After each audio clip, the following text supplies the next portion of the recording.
Good afternoon, Lisa Homa here. Hope you're all having a great day. Today we're going to talk about end-of-life care. The objectives of this lecture are to describe the role of the nurse in preparing a patient for achieving a peaceful death, recognize our own feelings and attitudes, values and expectations about the death experience, and include the patient's cultural and spiritual beliefs into the practices. Identify evidence-based practices and symptoms and understand what symptoms are expected at each time during the end-of-life care timeline. Identify the role of nurses in collaborating end-of-life care, and identify sources of moral distress. So once you know a patient is heading down the road of end-of-life, the first question to ask is where, in fact, does the patient want death to occur? It varies, but the studies tell us that a majority, 72% of patients want to die at home. One of the main factors that will lead a patient away from that decision is 64% of those patients do not want to burden their loved ones in that experience by providing all the care. So they end up in a place like inpatient hospice, or they will, in fact, if things happen suddenly, that will occur in an acute care setting or a hospital. So that's number one. The second is to determine the end-of-life timeline. So again, every death is unique, but most hospice patients generally exhibit certain stages of symptoms at certain times before passing. Again, they can be very unique, but there is typically a timeline. So the first thing is like a care plan is to determine what is the thing that is going, I guess, to kill them first. So your highest priority is what is the likely cause of their death going to be. The next thing, before we get into symptoms during the timeline, is to determine how much does your patient want to know. Most patients, one of two things. The first is they just want an overview that it's happening. So tell me it's happening, but I don't need to know the details. Or the other kind of patient says, okay, I want you to tell me what to expect, and I want you to give me the details about everything that's happening. We're going to talk about the timeline in terms of weeks. So typically the timeline is a patient will be placed in hospice when the expected end of life is within the next 6 months. Of course, that time period can be renewed, and that's like an insurance thing. Provider has to provide an order in order for that to happen. Patients can also go on hospice for other things like Parkinson's and dementia. Doesn't mean they're going to die, but it does enable them to have a higher utilization of their resources and monies designated for their care during that time. But typically, where we start to see active dying, we think of in 6 weeks or less. So we're going to focus on the weeks before death. So the patient can exhibit a wide range of behavioral changes, but we see them in 3 domains. It's the sleep patterns, eating habits, and social ability. Weeks before, common symptoms can be chronic fatigue. And this is chronic fatigue like you have never observed ever before in your life. This isn't like just taking a nap. This is like every day they sleep 4 hours longer. So eventually they transition into sleeping almost all the time with very few waking periods at all, if any. So chronic fatigue, increased susceptibility to infections. They'll have poor wound healing, fragile, easily damaged skin. So skin tears happen pretty commonly. Generalized pain. Just to remind you, in case you did not know, death is a really painful process. When your organs shut down, it's not a nice thing to experience a natural death. That's why we have to ease the suffering by providing a lot of different drugs to help them along through this process. Prolonged, unexplained weight loss, difficulty swallowing. See, things are shutting down. They are just a little bit more subtle in the few weeks before.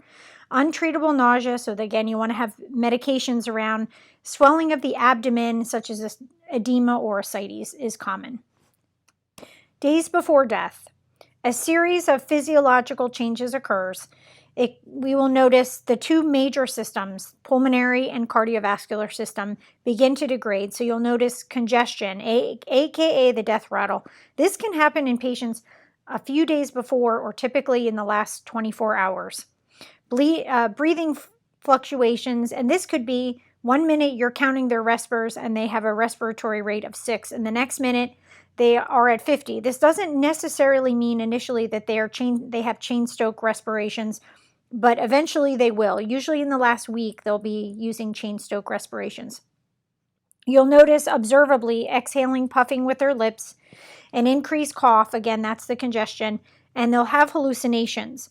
So now there are two distinct things. There's hallucinations where they hear things or think somebody's coming. They also can get a little bit paranoid. And the second thing are the visions. This, I could spend all day and all night about this. I have observed this in many patients. Patients are typically, from the research, they're lucid when these things happen, which means they are not asleep when this occurs.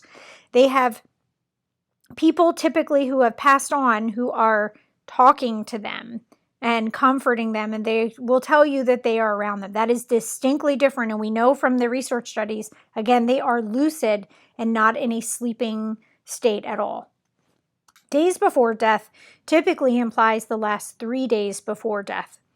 They'll notice a much more sudden drop in blood pressure. Again, the cardiovascular system is starting to shut down. Body temperature frequently changes. Skin color is changing. That's based on their oxygenation or their lack of oxygenation. So you could see things such as circumaural cyanosis, which is the gray or bluish tone in a Caucasian person, or in a person with black or brown skin, you will notice more of an ashiness or a grayness starting to permeate through their skin color.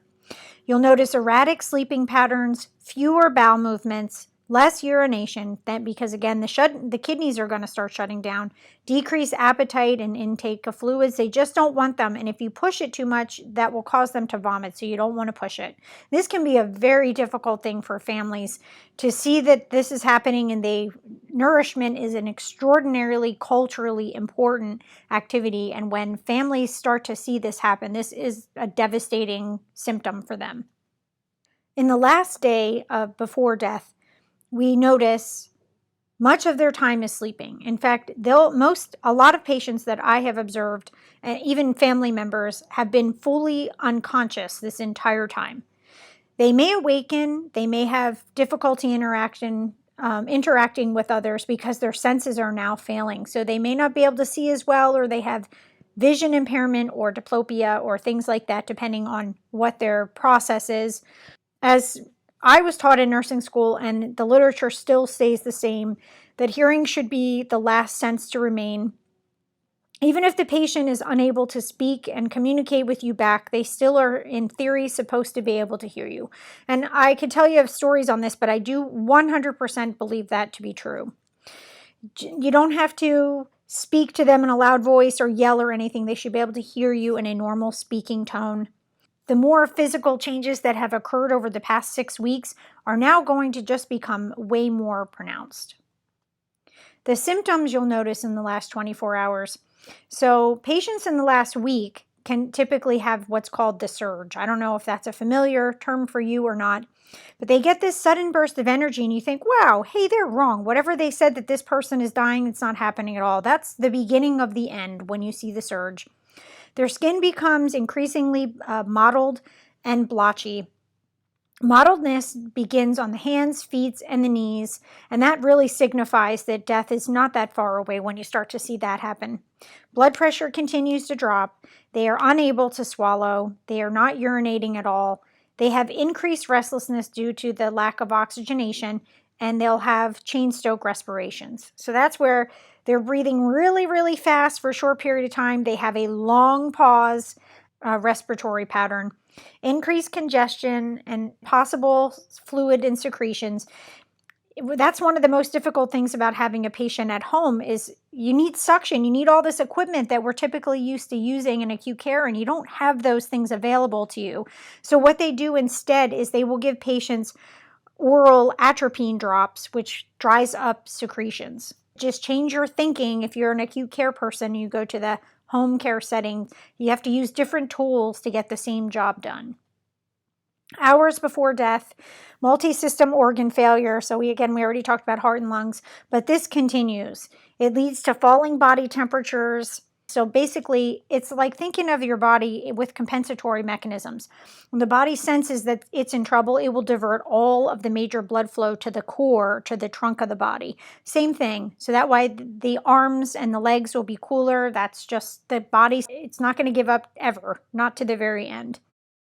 Patients will have a greater difficulty interacting with the world. They just become more and more distant throughout the process, and they could be unresponsive when you try to communicate. Continue to keep talking to them about everything you're doing, and families should be encouraged to talk to them even if they can't respond back to them. And then the death symptoms, so hours before death, they'll have teary eyes. They could be half open, so sometimes it's difficult to see if they've passed or not. You can't even tell. Again, cold hands, that's part of the compensatory mechanism. A weak, sometimes thready pulse, increased hallucinations, sleeping and unable to be awakened. So that means if you pinch them really hard, noxious stimuli, that patient would typically not respond to you. Breathing is interrupted by gasps, and this sometimes is what we see right as they're in their last breaths. They'll gasp. So when death has occurred, you'll hear or observe final gasps of air, and this is usually the sign. Not everyone does it, but it does happen often. Last of the compensatory mechanisms are exhausted. Their eyes and mouth typically are open and stay open, and the biggest thing you notice is their color. Their color really is terrible. So if they were slightly grayish, they will really be gray. They'll have bluish tones, and you'll start to see mottling and settling of blood in blood pool to different places. So that's one of the things you know. And also they lose all control of bowel and bladder function. And then one thing to mention, how do you know when the patient has finally passed? So you want to make sure that obviously their heart and they're not breathing any longer, and that has lasted for a short period of time, and that they have no more quivering. A lot of patients will, when they're agonally breathing, will go into VFib, VTAC, and that takes some time for the quivering of the heart to stop. Even when mechanical functioning has stopped, still the electrical components of the heart will continue on. So you have to wait until all those processes have ceased to function. But anyway, essentially to pronounce a person, if you are at home, you can actually pronounce people, and that's just validating, verifying that all those processes have stopped. I have found families don't know what to do when they're finally dying. Also, if we're in ICU and I can look at the monitor and I see that their heart rate is now 10 or 15, it's gone completely down, and we know as a nurse that they are in the final phases and they're dying at that moment. The family, that's at the point when we look at them and we tell the family, okay, it's happening based on physiologic changes that we see. But what does that mean for the family? The family does not know what to do, and they most importantly don't always know what to say. There are a couple things that I've heard from our hospice experts have recommended this, so I'm sharing this with you. It's just you and a patient, and that patient is dying, because I've seen that where they have patients who have had terrible relationships with their families and they won't even be with them at death. I've observed that many times. I hold their hand and again send them home with love and tell them, these are comforting words that you can say. It's kind of against everything we've been taught in nursing, but I'm going to tell you what they say anyway. So you're holding their hand and you're saying to them, you are not alone. You will not feel pain. You are okay. And in some cases, patients hold on for whatever reason they have. It's hard for them to let go because they have things on their to-do list that were not checked off. And then in many cases, patients need you to give them permission to go. It's okay to go. These work with pediatric patients. This actually came from a hospice nurse who lost one of her children. He was 8 to a really aggressive form of leukemia. And this is what she told her son through his entire passing. And she said she recommends this for everyone. Remember, dying people will live on as long as we remember them. Depending what your spiritual belief is, there is a belief that the spiritual being of that person is still in the room with you. So be extraordinarily respectful in your communications with that patient, even when they have passed away and you're, let's say, giving them their final bath or doing those things. Be extremely respectful. Be respectful around the family no matter what. If the patient's in the hospital with the family, again, the goal is for a peaceful, beautiful, painless death. You don't want any regrets for that family. Many family members, again, don't know what to do, so you just have to show them what to do. So encourage them to say any remaining things that you want to say. I've also encouraged patients, if you want to give them a kiss, if you want to tell them you love them, any of those things, you want to say this is your time to say it while the person is physically here. And then in acute care, make sure the patient is comfortable and their needs are met first. Sometimes when a patient goes on in end-of-life care and we're turning up the drip, this is in an acute care setting, and we're about to take withdrawal supportive care measures like the ventilator, feedings, and things of that nature, you'll have an entire room full of people and they just are staring at you, and they will also have needs, right? The neediest person in the room will emerge in the family. You can pick that up pretty quickly. But don't lose sight of your whole being, your whole reason for being there is that your patient is first. Their needs get met first, then the needy family comes next. Always provide reassurance so that as supportive as you can.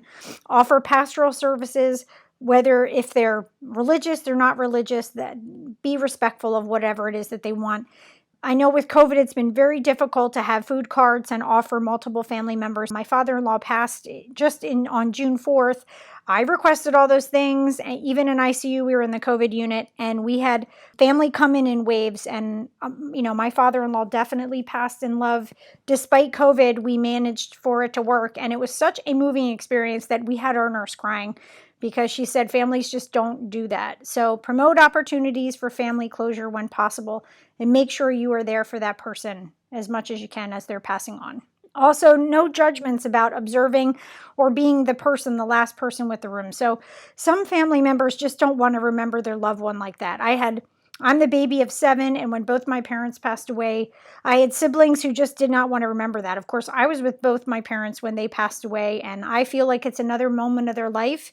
And that isn't the only thing I remember. I remember everything about my parents. But no judgments. If you have loved ones or people around you who don't want to remember that, that's okay. Just be respectful. I don't have any regrets. They may have regrets, but no judgments to people. And when a person has died, what to do with the bodies. A person has a preference, a family has a preference about cultural things or practices they want to do. Of course, we want to do that with them. If it's just a typical in acute care passing away, you want to give the person a bath and be very careful about the way that you position the body parts. And this sounds really terrible, but if the person goes to a funeral home, the rigor mortis, once that sets in, it's very difficult to move things. So be very careful, like put their fingers together, like sitting very nice, peaceful, and respectful. Again, as you put them in, you want to make sure that they're in a good positioning.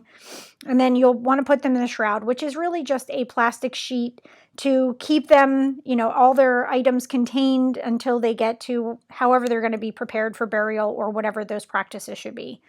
And then you're going to follow arrangements of whatever you have to do. If it's an autopsy case or coroner, there's instructions for that. So you would get that wherever you are. If you're at home, you would call the funeral home once you pronounce that person, and they would go to the funeral home and you would make arrangements for that person later on. You'll just follow the policy and procedure from wherever you are. Make sure that the family is supported.